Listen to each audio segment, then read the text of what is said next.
আজকের গল্প মানবতা এখনো বেঁচে আছে। বিদ্যুতের পোলে একটি কাগজ ঝোলানো দেখে আমি কাছে গেলাম। কাছে গিয়ে দেখলাম তাতে কিছু লেখা আছে।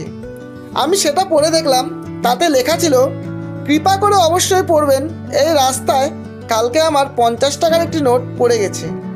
আমি ঠিকমতো চোখে দেখতে পাই না, তাই যে ব্যক্তি নোটটি খুঁজে পাবেন কৃপা করে আমার বাড়িতে এসে পৌঁছে দেবেন।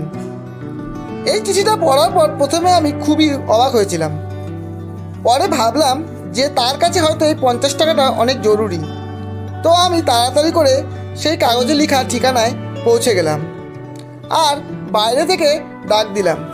তখন একজন বৃদ্ধা মহিলা বাইরে এলো।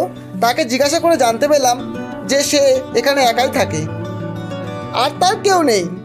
তখন আমি বললাম, আপনার হারিয়ে যাওয়া 50 টাকার নোটটা আমি পেয়েছি, আমি সেটাই দিতে এখানে এসেছি।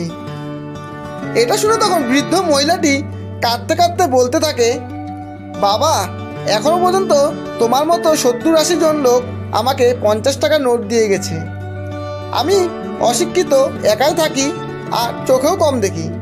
আমার জানা নেই কোন ব্যক্তি আমার এই পরিস্থিতি দেখে আমায় সাহায্য করার জন্য সেই কাগজটি সেখানে লাগিয়েছে।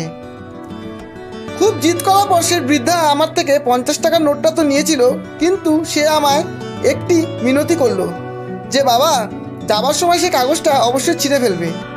আমি তাকে তখন হ্যাঁ তো করে দিয়েছিলাম, কিন্তু আমার মানবিকতা আমাকে ভাবতে বাধ্য করেছিল যে এর আগেও হয়তো সেই বৃদ্ধা মহিলাটি টাকা দিতে আসা সেই সকল লোকেদের কাছেও কাগজটা ছিঁড়ে ফেলার অনুরোধ হয়তো অবশ্যই করেছিল, কিন্তু যখন তারা কেউ ছেড়েনি তো আমি কেন ছিঁড়তে যাব।